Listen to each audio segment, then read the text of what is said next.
With global tensions affecting energy supplies, is increasing North Sea oil and gas production the right move for the UK's energy security? Well,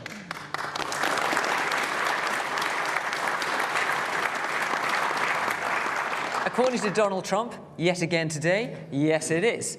But he's not our president, he's President of the United States. So, Màiri, is it the right move to increase North Sea oil and gas production? So energy security is on all of our minds, quite rightly, as prices continue to rise, and we're having warnings left, right and centre that that's the trajectory that we're going in, even though it feels like we've been in a trajectory of rising prices for some time now. When it comes to licensing, new exploration, our position is and has been that, first of all, perversely, those decisions don't sit in Scotland. So long as we're relying on UK ministers making that decision, for each opportunity, they should consider it on a rigorously evidence-led, case-by-case basis. I'll just finish the answer.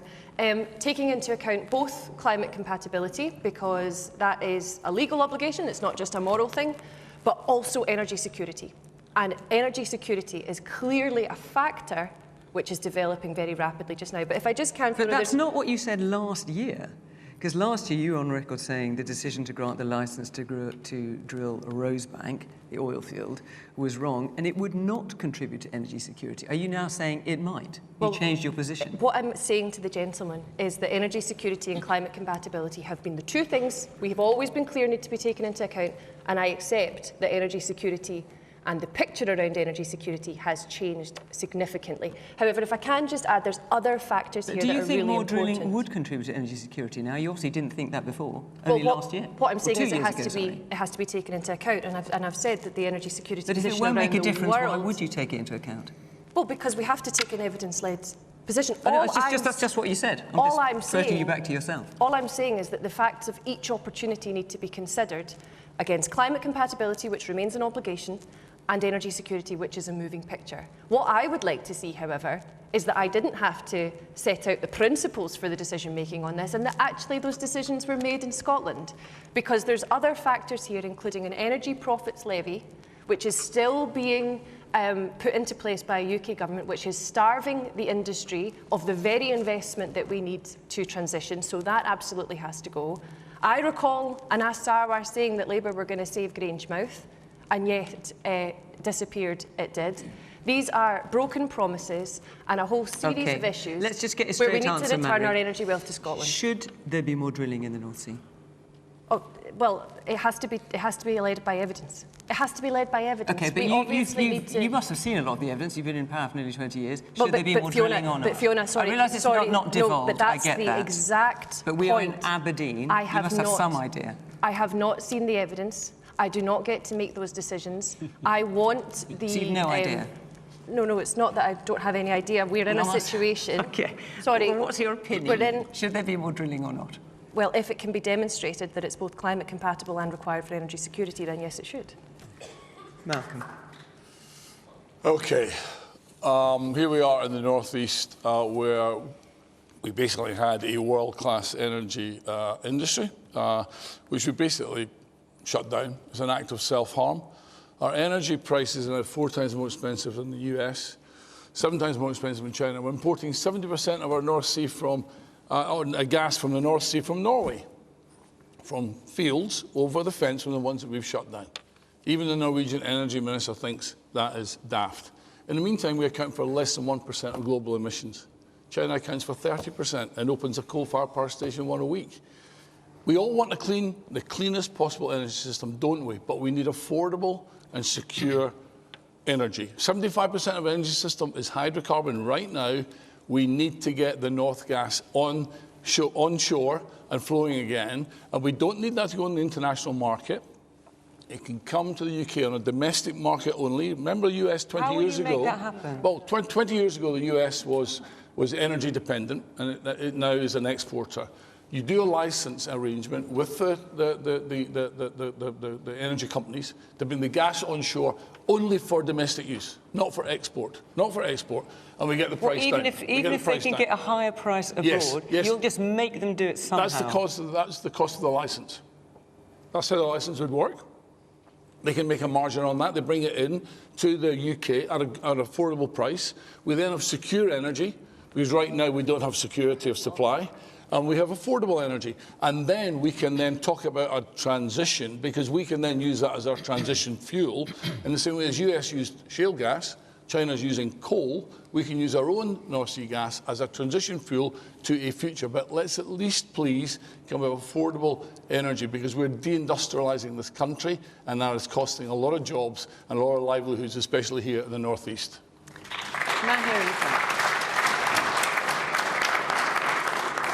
Yeah, I heard what you said on there about gas coming from northern Norway, Ormen Lange, which a number of years ago Arctic produced and was sold to the UK 30% of the UK's gas needs. We also buy oil and import oil into the UK as well. Everyone speaks about energy. Do they not realise just how much other properties and components are actually derived from oil? Okay. Man at the very back. Hi, yes. I work in the oil and gas industry. What I see really quite dramatically is a shift out of the North Sea for a lot of suppliers, a lot of losses of jobs. This is all self-inflicted, I think, and you know, we burn gas. What does it matter if it's from Norway or from Qatar or the US? Yeah, we still burn gas to heat our homes. We still burn oil. We still drive cars. You know, why I'm disappointed at? I know it's reserved matter, but that the SNP is not fighting our corner. Yeah, you've not fought our corner. And it's very disappointing to me. Yeah, you flip-flopped and now you're this wishy-washy, you know, oh, half in, half out, right? It's nonsense. There's more to energy security, it's a recent thing, and there's more to climate change. There's jobs, there's livelihoods, there's a whole North East economy built on this. Okay, I'll let you come back in. Woman in the green sweater, I think, at the back, yes. Yeah, we talk about energy, but we need to distinguish between electricity and other types of energy and oil and gas. As long as we're still using oil and gas as a country, and we shouldn't be going to Africa, allowing drilling in Africa. How can that be cleaner?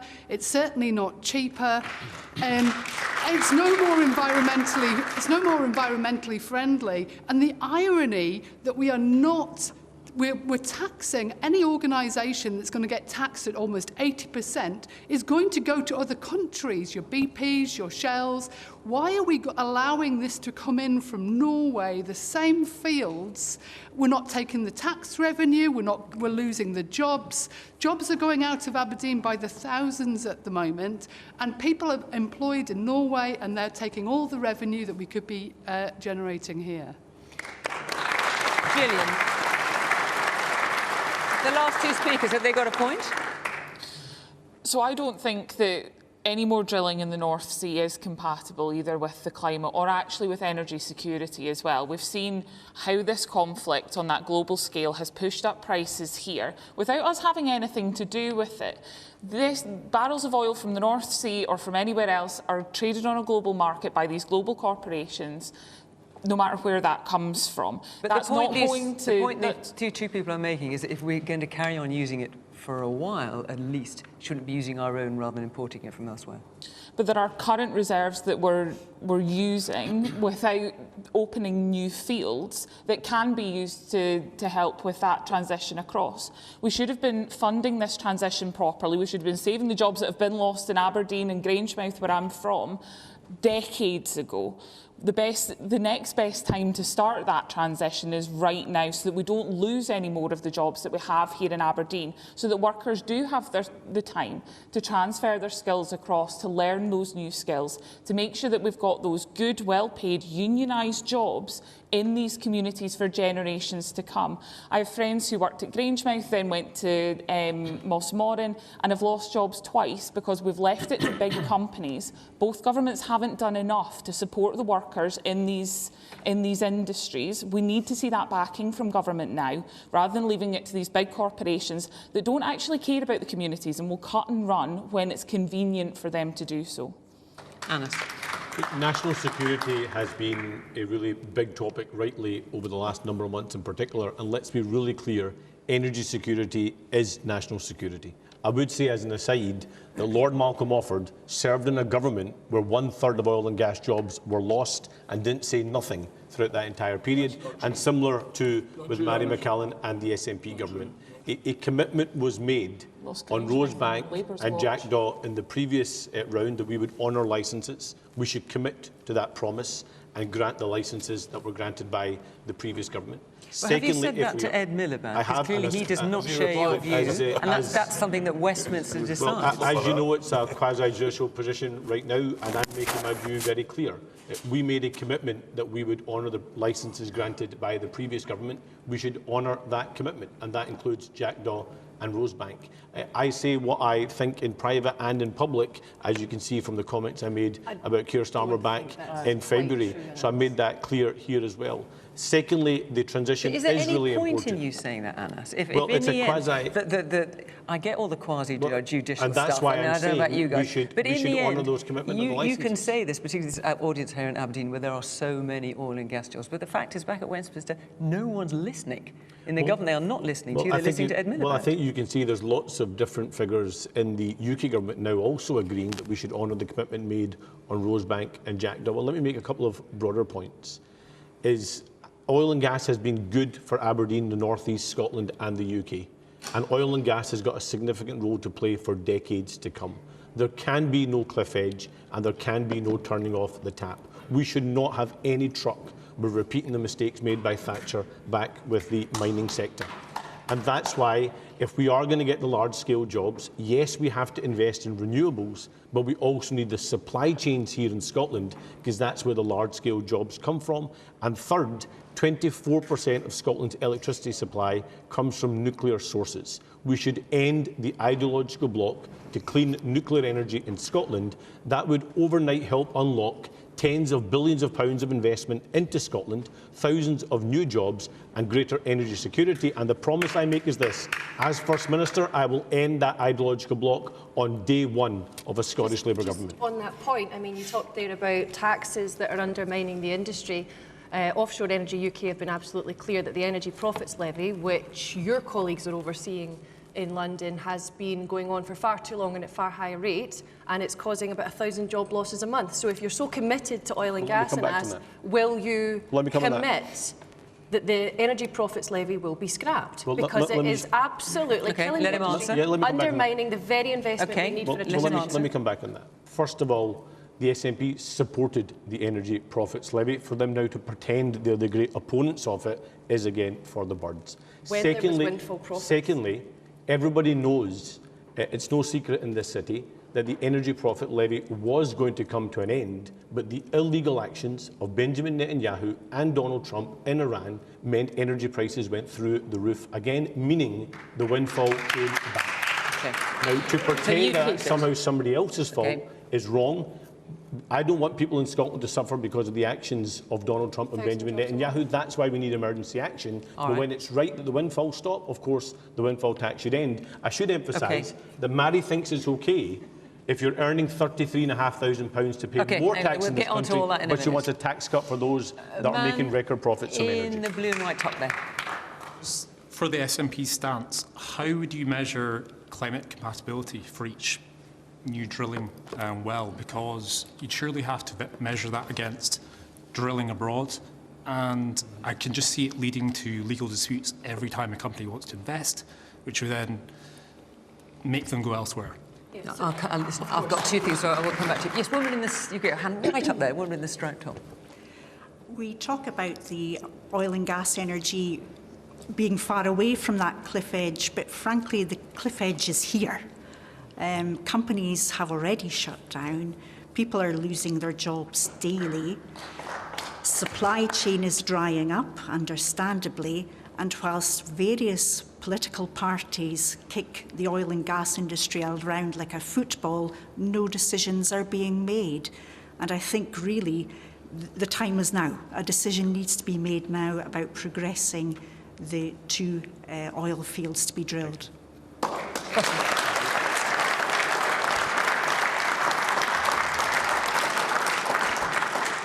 First of all, John Swinney should be here to answer to the people of the North East of Scotland as to his opposition to oil and gas.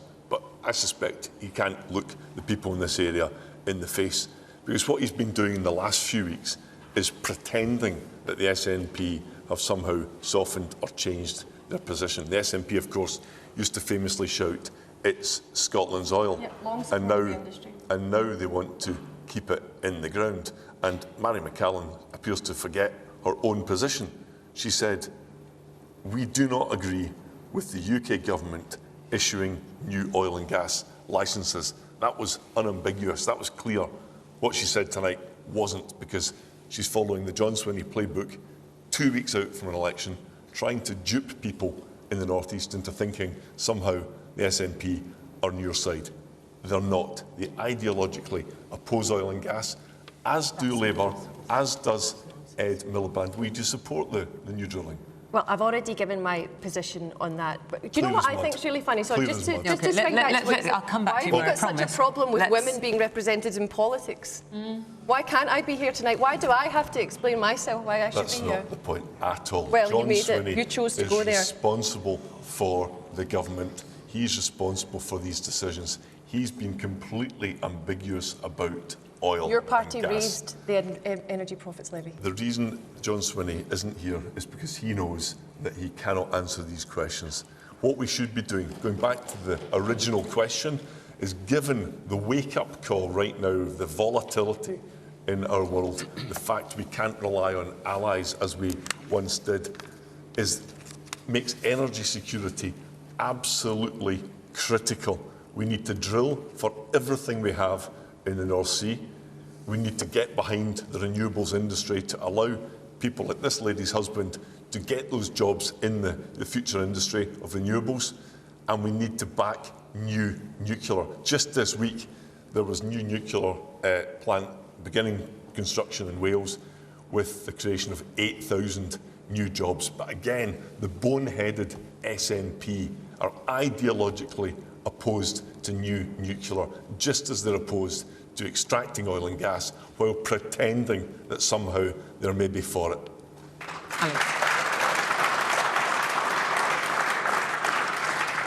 Well, thanks, Fiona.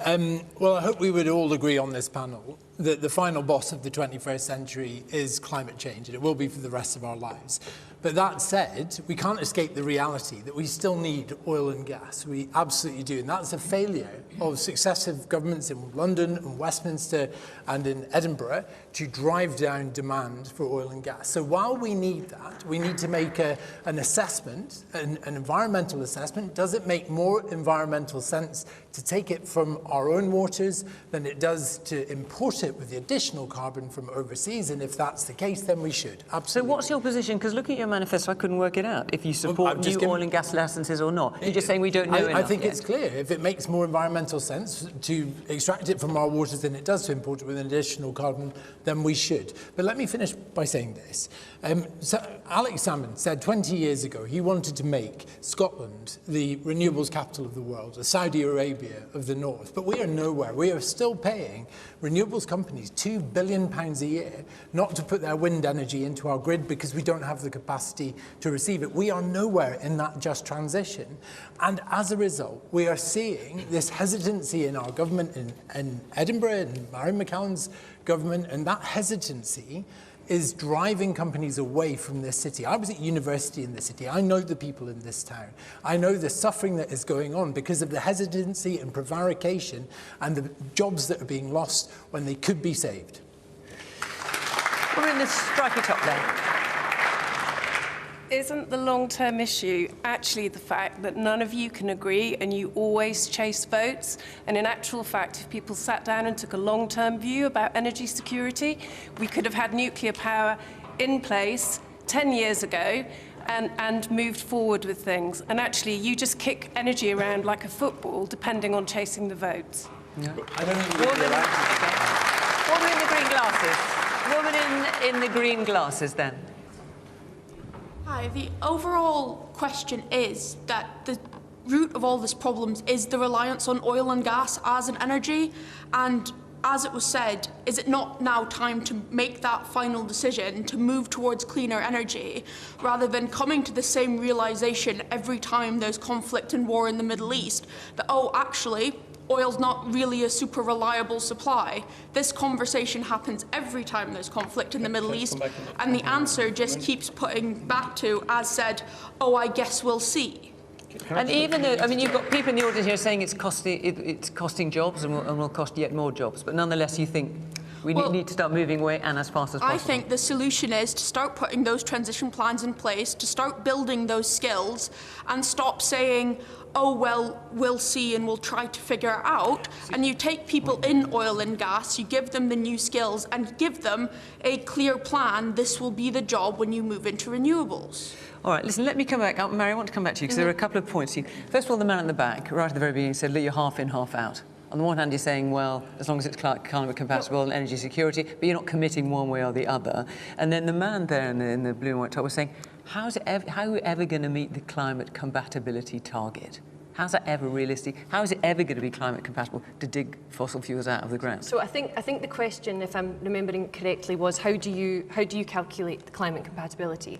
And I would say that it has to assess the impact of burning the hydrocarbons as they are, but we have to compare that against the carbon impact of importing. And doing that alongside the question of energy security and how that's being served in our country just now allows us to look case by case, evidence-led, and decide whether something should go ahead or not. So the man back there saying you're half in, half out, you're trying to kind of So somebody mentioned sit on the fence that on it. the SNP has long supported the oil and gas industry, and that remains the case. But supporting... But you have not supported new licences, absolutely not. Supporting the oil and gas industry in 2026, given not least the maturity of the basin and our desire to protect the communities and the world-class expertise that's surrounding it, is about supporting it now, supporting transition, what I like to call mind the gap. Make sure that we can get our renewables to a certain extent, that we have sufficient jobs, communities are supported,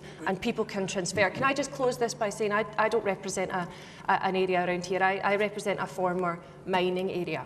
And there are parts of my constituency that are still economically dislocated because the rug was pulled under their feet by Margaret Thatcher. The SNP will never let that happen to oil and gas, but we would be in a better position to do that if any of us here on the panel had control over this. The reason they're laughing is because they're losing jobs now. There's 1,000 jobs every month getting lost in the North East of Scotland. 1,000 jobs every month, and you want to talk about Margaret Thatcher? It's the energy profits levy. It's right now. It's the UK's energy profits levy. Nicola Sturgeon said no to oil and gas, and John Swinney has gone along with it, and he's now pretending 2 weeks out from an election that he's maybe changed his mind. It's your energy profits levy, which Labour have continued, which is losing. Mary talks about her philosophy of mind the gap. Well, the gap is here. It's here right now, and people are losing jobs. I met a rig worker who was qualified for high work in the oil rigs. He wanted to move into the turbine sector, but had to completely retrain for the health and safety certificates for exactly the same kind of work. Nothing about what your government is doing is making it easy to transit. Let's make a broader point. Let's have very briefly. Then I want to move on. Climate change you mentioned a few times, and I think it's really important for us to make this point, to the lady's point about trying to find consensus and move forward, is I think the big risk we have right now is if we do not get this transition right, we will lose the argument on climate change as well. Because if communities across the country think that to meet our obligations on climate change, that means fewer jobs, higher bills, and greater energy insecurity, we will lose the argument and we will lose the fight against climate change. That's why we have to. That's why we have to get the balance right. Very briefly, both of you. Sorry, Gillian, go on. But we're where we are because of significant underinvestment and inaction from successive governments. We've waited to see just transition plans for Grangemouth, Mossmore in the North East. They've never materialised. Okay. And that's why we've left it to some of these big companies to cut and run. We should be putting the communities that are here at the heart of that and the workers that are in this sector at the heart of that. Just one very brief observation that in the last 6 weeks of the conflict in the Middle East, interesting to note that the US domestic gas price has not moved up because they have secure supply, affordable supply. We have got the opportunity to do that here in the UK. We should pump our own North Sea gas and give ourselves secure and affordable energy.